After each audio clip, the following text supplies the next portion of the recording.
कोविडची औषधं चोरली, रेमडेसिवीर जी म्हणजे जी अत्यावश्यक औषधं नवी मुंबई करता आली, ती औषधं चोरून नेली.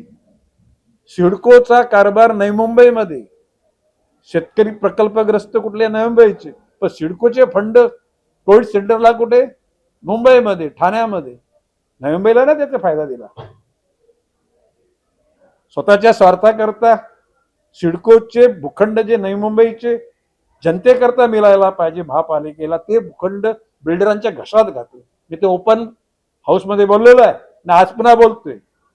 जर का ह्या गोष्टी जर दुरुस्त झाल्या नाहीत, नवी मुंबई महापालिकेला जनतेच्या हिताकरता जे भूखंड पाहिजेत ते जर भूखंड या कालखंडात मिळाले नाहीत, तर प्रचाराचा मुद्दा असेल की भूखंड चोरले, स्वतःच्या स्वार्थाकरता बिल्डरच्या घशात घातले.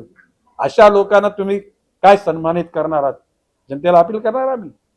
पाणी चोरल्याचा आरोप करीन, गॅस चोरल्याचा आरोप करीन, औषधं चोरल्याचा आरोप करीन, आणि स्वतःच्या काहीतरी लहरी करता 6,000 कोटीचा भूदंड 14 गावाचा समावेश करून नवी मुंबईवर टाकलेला आहे.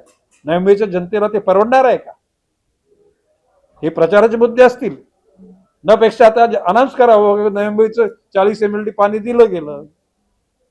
चला, तर ते औषध चोरलं तर का परत का तो कोविड यावा अशी आमची इच्छा नाही.